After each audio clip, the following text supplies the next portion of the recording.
Welcome to the Marvelous Post-Flip Podcast, a podcast of all things Marvel on the Fangirl Zone. I am Shawn, Fangirl Ass. Hulk Steve. Hulk Steve, big and green. And this is Mischevious Dave, and today we're talking about episode 3 of season 1 of She-Hulk, Attorney at Law, titled The People Against Emil Blonsky, written by our friend Jessica Goa, and directed by Kat.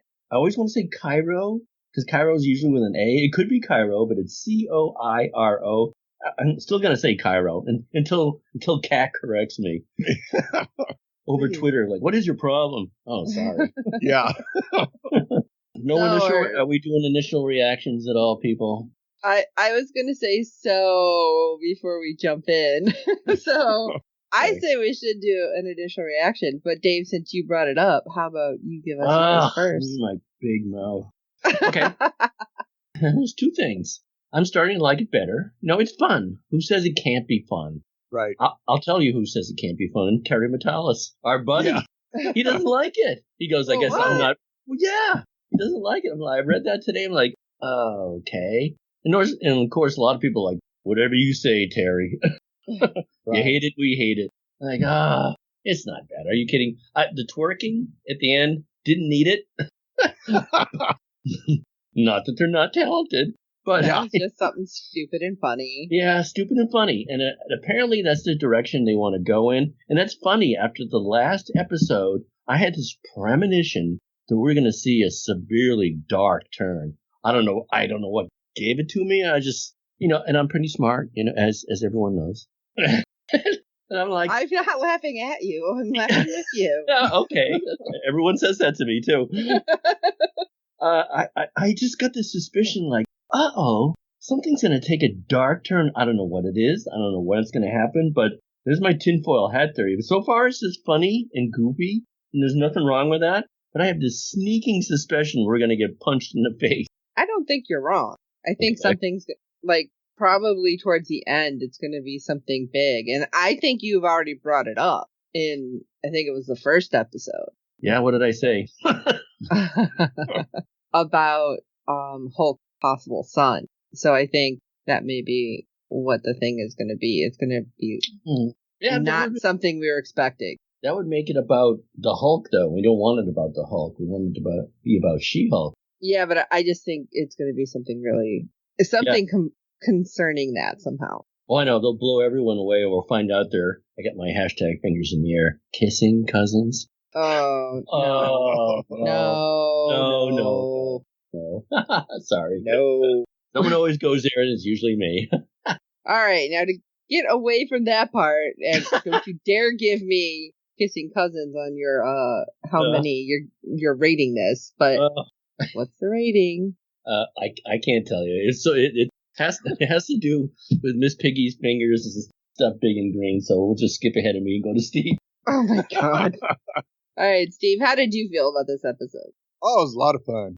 Nice seeing Wong, and of course, Jen breaking the fourth wall again, telling us that, no, it's not about these special guest stars. It's really about me. Yeah, funny. She leaned in and said something about Andy, like 3/4 or 2/3 the way through the episode. I thought that was the best one. She's right off camera, and she's just leaning to the camera. And I'm like, well, that ties up that storyline. I'm like, thank you. Thank you. So are you going to give it a rating, Steve? I'd give it 3 out of 5. Working She-Hulk. All right. Cool. The regular Hulk would have split those pants. Well, maybe they have really good spandex. You don't know. Yeah, right. Maybe.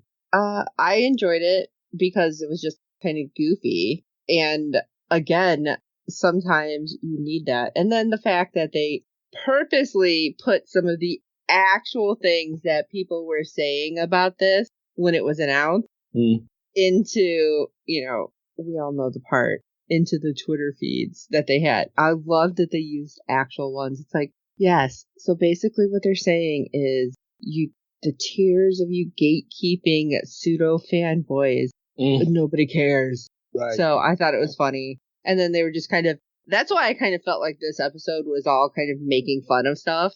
Because it's like, oh, you don't like it? Moo, boo, hoo. And that's what I thought they were doing the whole time, basically. Although interesting how some of it's starts, and it makes me wonder if possibly your premonition, Dave, has something to do with the way Abomination is going to come back. Because I just feel like it's going to happen again, but we'll see. Yeah, I don't know. I'll keep my, what do you call that stick, divining rod to the ground and see what I can pick up. I would probably give this one a 3 out of 5 as well. Just 3 out of 5. Legal aids. Sexy legal aids. That catfish people. But anyway, all right, let's jump into the recap. She-Hulk represents Emil Blonsky, aka the Abomination, but his parole hearing doesn't go quite as planned. Does anything ever go as planned in most of these shows? Nope. Okay. Not happening. So Jennifer Walters storms into Emil Blonsky's holding cell. Who storms into a holding cell? That's like the worst criminal ever. I'm so mad, and she is mad. Yeah. Footage of him not in prison, and as the Abomination is circling all over the news, and it is for sure going to ruin whatever case Jen has been building for him. This is another crime, and absolutely destroys whatever chance he had of getting parole. Wait. Emil explains he was forced to leave his cell. Wasn't his choice, and who would do such a thing? Sounds like something Wong to me. Exactly. Wong, just Wong. Nikki tells Jen because she is on the case trying to do cyber stalk. His internet presence is a little chaotic. He's either a sorcerer who lives in New York or a librarian who lives in Nepal, which is pretty accurate. Yep. Yeah. But don't worry. She sent him a thirst trap, her holding a bunch of books, so he's probably going to get in touch soon. You sucker. I will tell you, I could not understand what she said in that moment because it was so fast. I rewound it a couple times, and I'm like, what is she holding? What? She's a quick talker with great legs. So I'm glad you figured out what it was. So. And I love when we get Jen driving because another cameo. Yeah, Jen knows it's happening. I know you can't wait to see Wong. I get it, she tells us. After taking her hands fully off the steering wheel, which, isn't very unsafe. But I love the fact that they're also showing, yes, I'm breaking the fourth wall, and you all know nobody's really driving this car. Come on. Because I just thought that was funny, because so many things, you're watching, you're like, that looks so horrible in the background. So that was like chef's kiss. Love that it happened. I just half expected her to put her, hand under her chin and, lean on the middle thing. Awesome. And just be like, yeah, I just want to make sure you don't think this is one of those cameos every week's show. Well, okay. Then it's like, okay, it's only the third episode. Well, okay, except for Bruce and Blonsky and Wong. Okay, just remember it's actually about me. It's like, what is it? So how do we feel about the cameos? Are we into it? Do we like it? Because I'm dying to see you-know-who come on the shows. I don't have a problem. Do you guys have a problem with cameos? No, I like this. I especially think it's the way they're doing it. It's just kind of amusing, especially all the, I was literally another person. And, how everything is like, well, it was government sanctioned. So it's like giving us everything from all these other things that nobody knew about. And, of course, which it might be further down, but if you paid attention to Wong's profile, there was something nobody knew about him. Yeah. They all live in the same world. They must interconnect. That's a failing on CW or Warner. They're all out there. Hey, Superman, what is your cousin doing right now? Is she on the beach or something? Right. What is Batman doing right now? Shouldn't he be hovering his bat plane over your cornfield while you're going through an economic drought or something like that? I always picture Batman getting involved in Clark Kent's life and Lois Lane being, are you kidding me? That guy's crazy. And it should be interconnected, but for some reason they don't connect. But Marvel does, and I like it. I agree with you. And that's why I like when they pull the threads and kind of make fun of, okay, there's been 3 Hulk. Oh, yeah, it's literally a different person. Just like, okay, we get it. They've had a lot of changes. And then even in the last Spider-Man, Doctor Strange. Kind of like both. I don't know. Everything happened at once. I'm forgetting what. Yeah, I know. What's they what now. Meld into each other. Well, they did to give DC a pass at the end. Justice League show, and the Flash is like giving smack to Aquaman. I'm like, hey, wait, I thought you F fish. And Aquaman's like, no, I don't F fish. And everyone rolls their eyes. Yeah, you do. Yeah, that was surprising. I think that's the only DC show that's had it, but any kind of connection to the rest, really.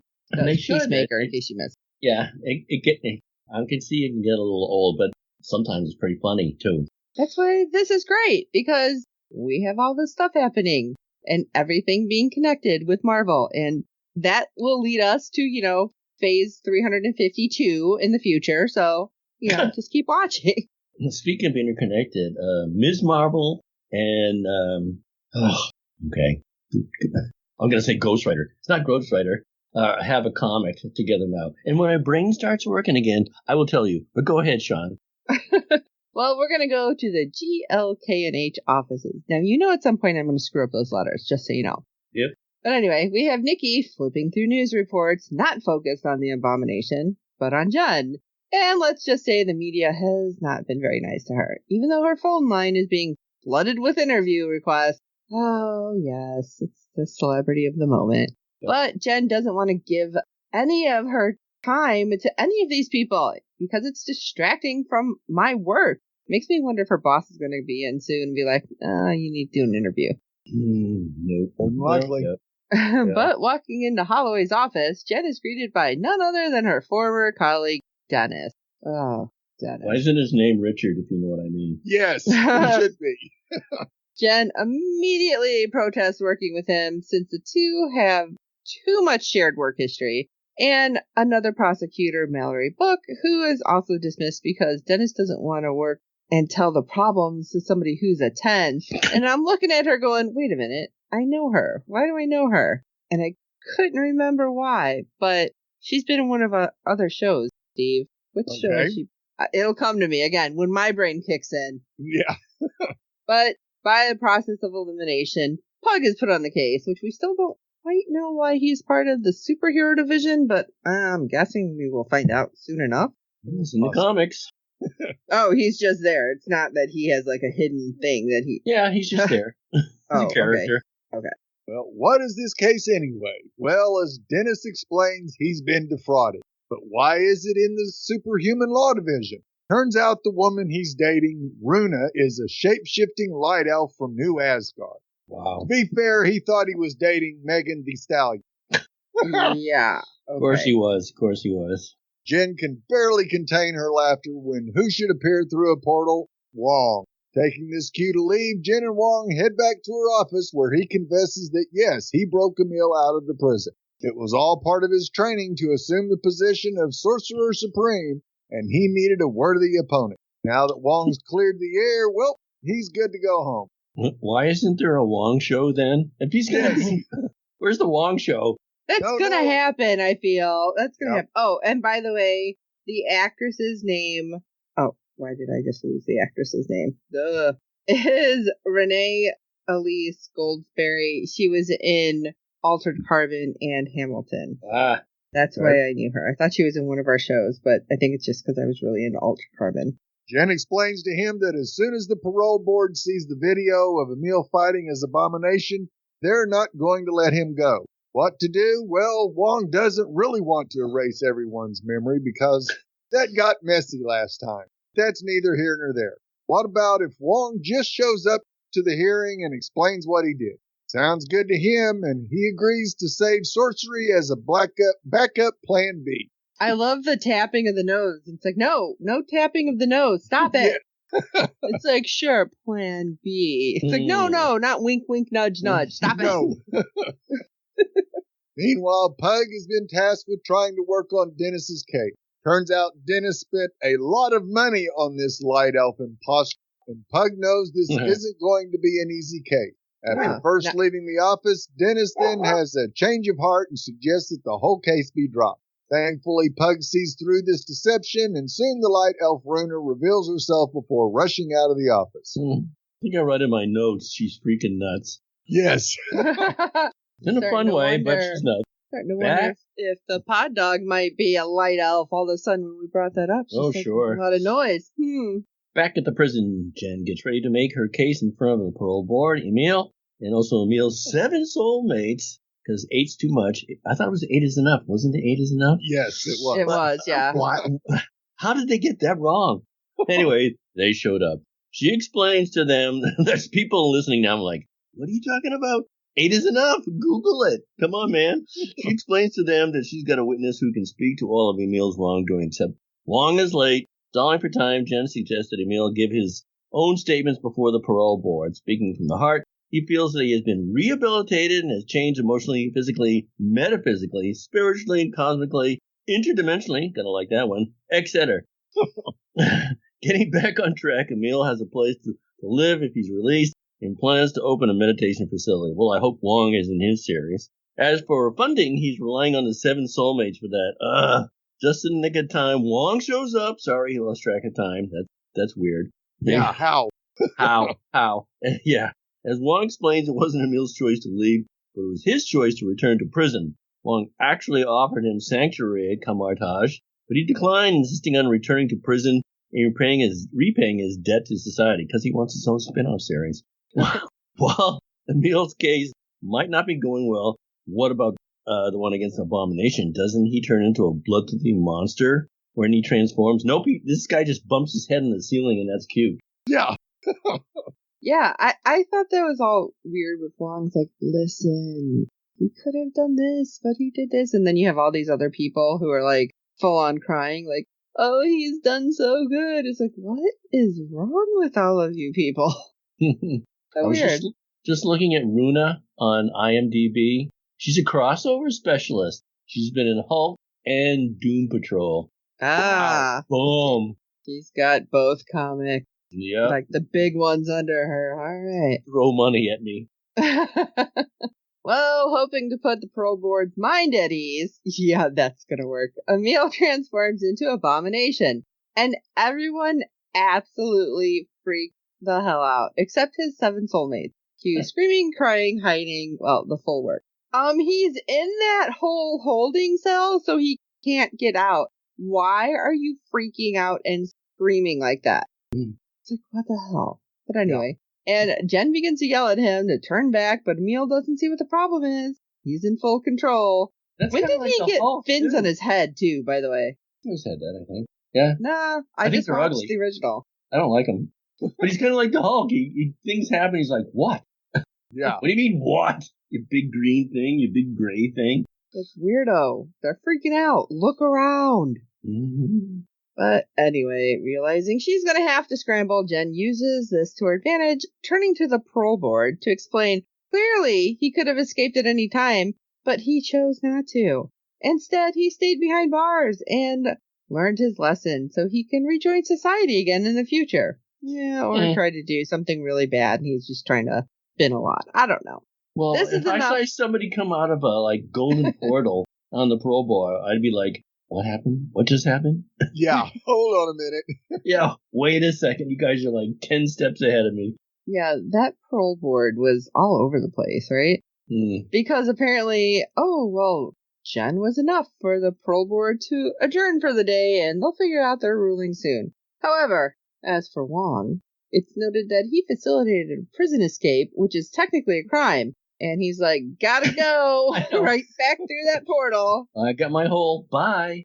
And hey, let's check in on Pug for a second because he's also scrambling for help. Turns out the Light Elf is the daughter of a diplomat in New Asgard, so she should have diplomatic immunity. But I don't know if it falls under this particular issue.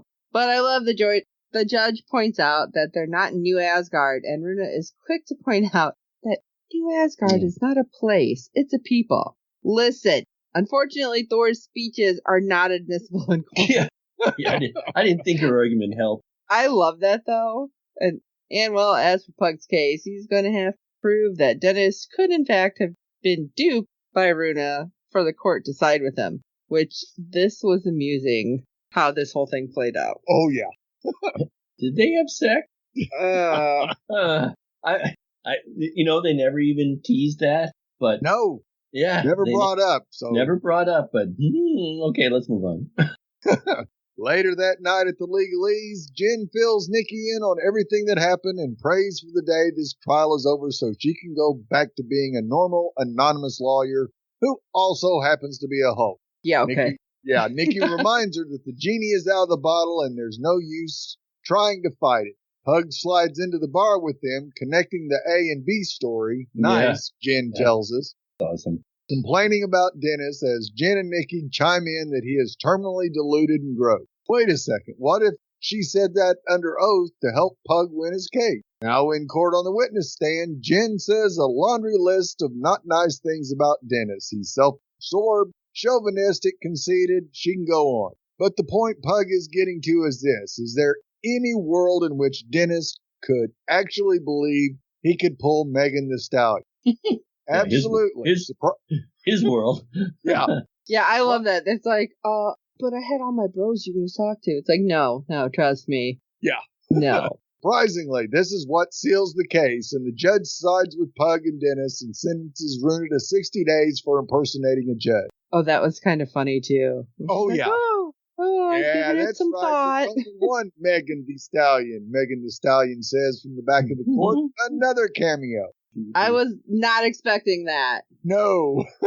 On the way out I think of court, we had the same fan, by the way. Yeah, Dennis complains that he wishes there was a way to stop Runa from using her magic so she doesn't harm anyone else. Even though she hates it, this does give Jen an idea as to what to do with Emil. She proposes that he wear an inhibitor like the one Bruce Banner created to stop him from turning into the abomination. To the parole board, this sounds good. He's thankful for his release, and Jen is excited to go back to just being Jen again. Emil points out that no one's going to forget about her that easy, and if she hates the story being told about her, why not be a part of it? Sigh, that means Jen has to do a damn television interview now, doesn't it? Arriving home that night, Jen is jumped by a bunch of low-life dudes, a.k.a. the Wrecking Crew, each brandishing their own weapon, and the first thing she does is scream. I wrote in my notes, who are these losers? Yes. And then she remembers she can turn into She-Hulk. Even though they all brandish their enhanced weapons, they're no match for Jen, who takes them all out one by one. As they flee, she takes a long, hard look at herself in a car window. Did anyone else think that was a little sad? Oh, the way yeah. she stopped, yeah. Yeah. I'm like, oh. And the guy that tried to get a sample of her blood, and that needle is just bent like a pretzel. I was just trying to figure out the whole deal with these guys anyway, because I'm like, what is going on? Well, right. Why do they look like this? And why is only one of them wearing a ski mask? The smart one. Of course, we do get a tag at the end of the episode as Jen walks into her office to find her new favorite client, Megan Thee Stallion. Right. After signing some paperwork, the two get down to actual business, twerking. I would kill for you, Megan Thee Stallion, Jen yells mid-dance, but this is too much for Megan Thee Stallion. Okay, dial it back. See, with all that excess booty shaking gait. Oh, yeah. I love the behind the scenes picture that's been going around on Facebook from, I think MCU posted it, where it's Tatiana up on a platform with like the ping pong suit. Oh, yeah. And like her and Megan Thee Stallion dancing. I just thought it was funny because I'm like, okay, she has to be up on there so they have the eye contact at the right levels and stuff, but not quite the Clone Club dance. No, but still. Yeah. No, I'm sad because I missed that. Yep. So, Easter eggs. Anyone see a rabbit run by? Duh, Easter eggs. So, Wong has a LinkedIn profile. What? What? Hilariously, Jennifer Walters is able to track Wong because he has a LinkedIn profile. Good grief, the Sorcerer Supreme. It appears to claim he's the first to move to Kamartaj to run a local branch of Target and then work as a librarian there for 11 years before graduating to the position of Sorcerer Supreme. The profile page is careful to conceal the precise MCU timeline, thank God, carefully removing any references to date, but it presumably implies a difference in training between Wong and Doctor Strange. Although Doctor Strange's timeline is similarly unclear, he is believed to have joined the Masters of the Mystic Arts in 2016 or 17 before being erased by Thanos' snap in 2018. Wong survived the snap and so has had 7 or 8 years more training than Strange. Unfair. One oddity is that Wong's LinkedIn page claims the Sorcerer Supreme is based in New York. This is remarkable departure from Doctor Strange, where the Sorcerer Supreme was based in Kamartaj.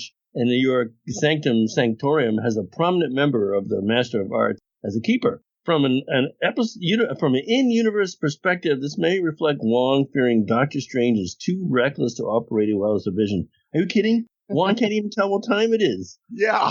Can't make it to a court date. So episode 3 mocks the show's critics. Episode 3 mocks critics of the show, and in truth, Phase 4 in general. It's a series of clips in social media posts, supposedly from everyday people in the MCU. Some express distaste that Hulk powers have been given to a woman. Really? Where have you been? Others complain that every superhero is being turned into a girl, and nobody asked for that. Ugh, get over it. It's an amusing joke, but rather on the nose. Yeah? Well, that's the world we live in, unfortunately. Yeah. It's like, have you not picked up any of these comic books? I know. Like, no, absolutely not. It's not like it's a brand new thing, okay? Ugh. So are you okay? No. I think I rolled my eyes so hard I could see my brain. I think I could hear your eyes roll. So She-Hulk's Strangest Marvel cameo explained. Episode 3 features an odd cameo from Gideon Wilson, the attorney who apparently prosecuted the Abomination back in 2011. In the comics, he's a former minister and the brother of Sam Wilson. Yep, the Falcon. Gideon went on to become a superhuman in his own rights, a member of the Gamma Corps exposed to gamma radiation. So that lends credence to the people who have problems with, why is this a woman? Why is the woman? Are you kidding? Everyone's anything. Doesn't matter who you are in the comic. Right. Anything applies, and they'll go anywhere. And I don't know, maybe because women make up a very large percentage of the world, that chances are that would happen. Yep. I mean, what? Not if you live in your basement. Mom, I'm hungry. Oh my god. Just like the people who were like bitching that they said Captain America wasn't a virgin. Really? Yeah. You thought that when he grew old with Peggy, that they never had sex? I mean, duh? How do you think he became captain? He was just Lieutenant America until... Yeah. Womp, womp, womp. Episode 3 introduces a light elf. A new Asgard subplot officially introduces Rune, a light elf whose shape-shifting powers have caused some legal problems. Rune is the daughter of a light elf diplomat who was on Asgard during Hela's brief reign, and she and her family are numbered among the refugees who settled on New Asgard. It seems they heard Thor's inspirational speech that Asgard is a people, not a place, because she unwisely attempts to use it to formulate a legal defense. Although there have been previous nods to the light elves of Savaratillum in the MCU, this is the first time one has been seen in action. And she's crazy. Oh, yeah. Figures we got the goofy one. Yeah, Wong only became Sorcerer Supreme during Shang-Chi. Jen Walters gets a surprise visitor, with Wong admitting Abomination was telling the truth. Surprisingly, he claims the fight with Abomination was part of the trials to become Sorcerer Supreme, meaning Wong only became Sorcerer Supreme during Phase 4. Earth was without a Sorcerer Supreme from roughly 2017 or 2018 through 2024, rather longer than anyone had previously realized. Gosh. During the conversation, Wong makes reference to spells that can erase memories all over the world. He is, of course, referring to the runes of Kol seen in Spider-Man No Way Home. Wong's words imply the runes have been used on many occasions, perhaps explaining how the masters of the mystic arts protected the world from magic for centuries without becoming public knowledge. Now it's public knowledge and it affects human law. They're like, yeah, well, you may have broke the law, but it was like, this is a Wong thing, so time out. Yeah. Wong also name drops the mirror dimension from Doctor Strange in Spider-Man No Way Home, and the shadow dimension from Thor Love and Thunder, adding a further dimension to his cameo. That was cracking me up. People must be like, why do I watch the news? Yes. I'm like, they're going to just start shipping people to these other dimensions. That's great. That's going to work out just great for the MCU. Episode 3 features an unexpected nod to She-Hulk's origin in the comics. While attempting to leave the parole hearing, Jennifer Walters is asked to comment on rumors she became She-Hulk after a mafia hit went bad, which is a pretty fair summary of the comic book plot, which I thought was great that they finally put something in. But of course, the MCU's on-screen version is a little bit more spectacular, incorporating an alien spaceship. Maybe it was a hit too. I mean, we don't know. Maybe it was Space Mafia. I mean, prove me wrong right now. I want that patch on my jacket. and the Wrecking Crew making their MCU debut. These weirdos were the ones that were seen attacking Jennifer Walters in this episode. In the comics, this group is enhanced by stealing a enchanted construction workers' items and gain their powers from a freaking lightning strike, and they've been regular opponents of Thor. Are you serious? These guys were Thor's opponents? I feel like Thor would just be like, pop, and there they go. Mjolnir would take them out in like half a second. Because I still don't figure out why the guy with the helmet was like whipping his head around. It's like, what are you doing? Are you singing that song, I Whip My Hair Back and Forth? What are you doing? It's like, I don't get it. I can see him standing up to these Thor. These guys had to be hired by Rosanna Dana. Oh, yeah. Yeah. But let's see. The on-screen version of the crew apparently robbed an Asgardian builder, stealing his mystic tools, meaning they lack any powers in their own right. Let's keep it that way, because these guys were too dumb to have powers. Suffice it to say, they're much less threatening than their comic book equivalent. The Wrecking Crew is working for someone, however, and their boss clearly knows more about She-Hulk than anybody else, and it kind of was interesting. Like I said, one guy was wearing the ski mask, and I'm like, okay, we must know this guy, is what I'm thinking. I wonder if this is the part where I got my intuition. Like, there's a background person pulling strings. Right. Who might it be? Are we going to see the Colonel again? Or General, whatever the hell he is. But anyway, She-Hulk Episode 1 revealed the secret of gamma mutation lies in the blood of Bruce Banner and Jennifer Walters, and the Wrecking Crew's boss clearly knows this and wants that sample of blood. Obviously they fail because, yeah, that thing just bent. But it's certainly going to set up a main arc, possibly the main villain coming in. We'll see. I don't know. These guys are too dumb to be anything that pulls anything off. Come on. Well, they're not the first ones to steal weapons or tools. No. Become something else in the Marvel universe. They're as bad as the tracksuit mafia. Yeah. Well, we've seen Vulture's crew do it. So, yeah.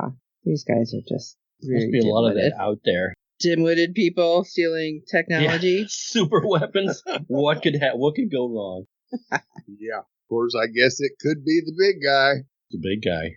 Oh, that would be the way to try to pull it all through. Yep. Why we're going to see the other cameo that we know we're going to see. Yes. Get Burdak back into the show. Okay. Interesting. Well, as always, we do have some feedback for this episode from our friend Fred from the Netherlands. So let's hear what he thinks of it.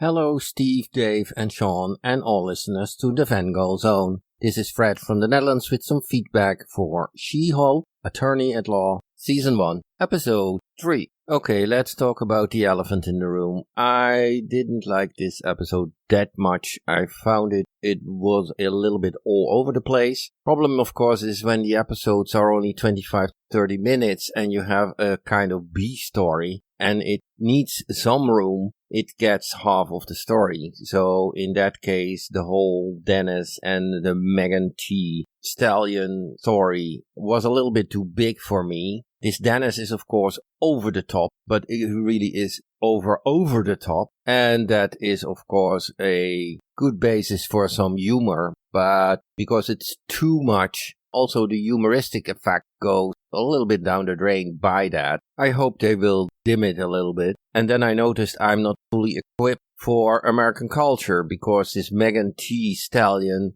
didn't ring a bell at all with me. And for a matter of fact, even in the Marvel universe. So I discovered I missed a whole Marvel movie about Shang-Chi and the Legends of the Ten Rings. Talking about rings, I really, really like the new series, The Lord of the Rings, The Rings of Power. So magnificent. And now I understand the Emil Blonsky reference and Wong, because I did see Doctor Strange, well, the first film, from 2016. I have not seen the newest one yet. So probably I will go back to the 2008 Hulk film and to the Shang-Chi film. of 2021 and the newest Doctor Strange movie, so thank you, She-Hulk, for putting 3 movies on my to-watch list. Funny fact is, when I looked up this Megan Thee Stallion, if that was really a thing, I landed up in one of her major hits, probably called Her, as a major rap song, but she is singing there about she.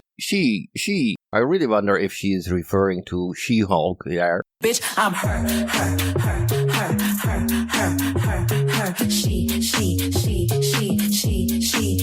Coincidence? I don't know. So what is humor at the right level for me?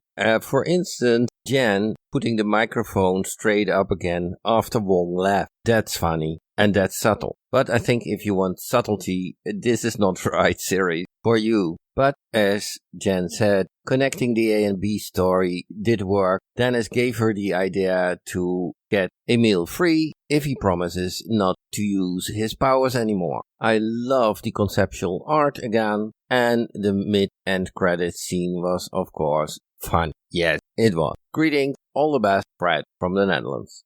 Thanks, Fred. So he didn't like it.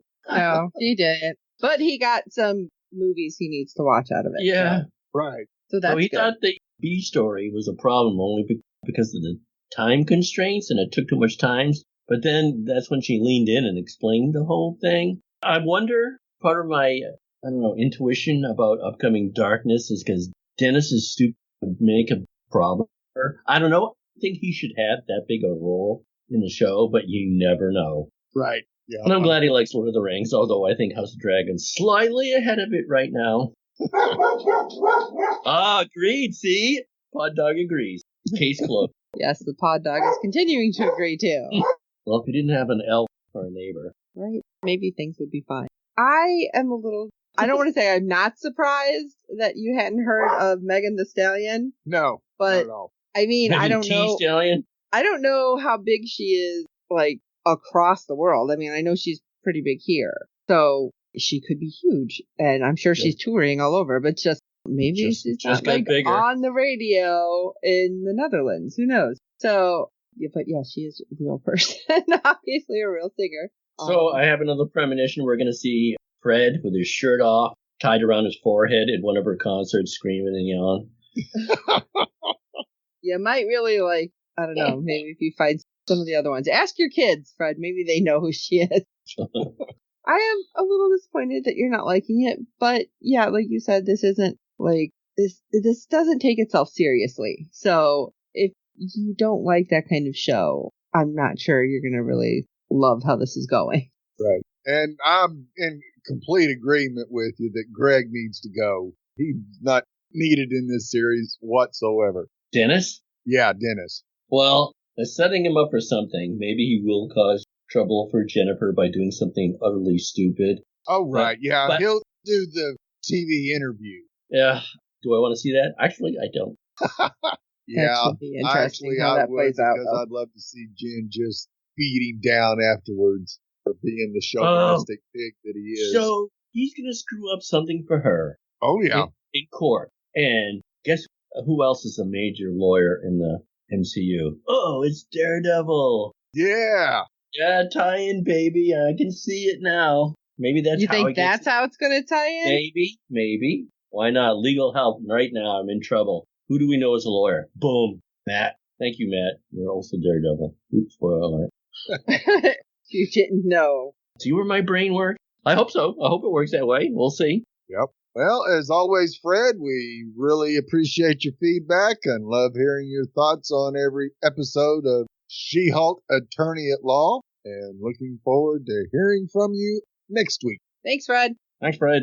Well, we'd love to hear your thoughts on each and every episode this season. Our deadline for feedback is 6 p.m. Eastern every Friday during the season. You can send your feedback via email or audio to contact us at fangirlzone.com. Please review and rate us on iTunes and any other platform you use for your podcast. With good ratings and reviews, it helps us other fans of the show find us, as there are plenty of other Marvel podcasts out there. Tell your friends, and I hope you're enjoying our podcast. And don't forget to check out the other great Fangirl Zone podcasts. Right, Shawn?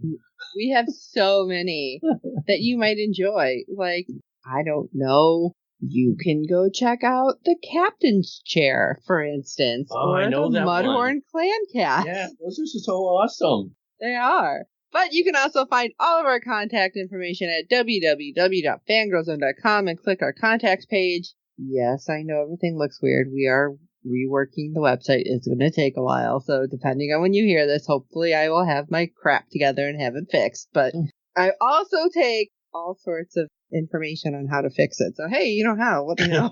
So for this episode of the Marvelous Post-Split podcast, I'm Hulk Steve. Oh, you're way more fun than my last lawyer. I'm Shawn Fangirl S. And if somebody's going to just happen to give me $175,000 because they think I'm someone else, I'm not going to argue with them either. Oh, I was just about to do that. This is Mischevious Dave. And did you know another one of my porn names was The Abomination? But I can't tell you how I got it. My God.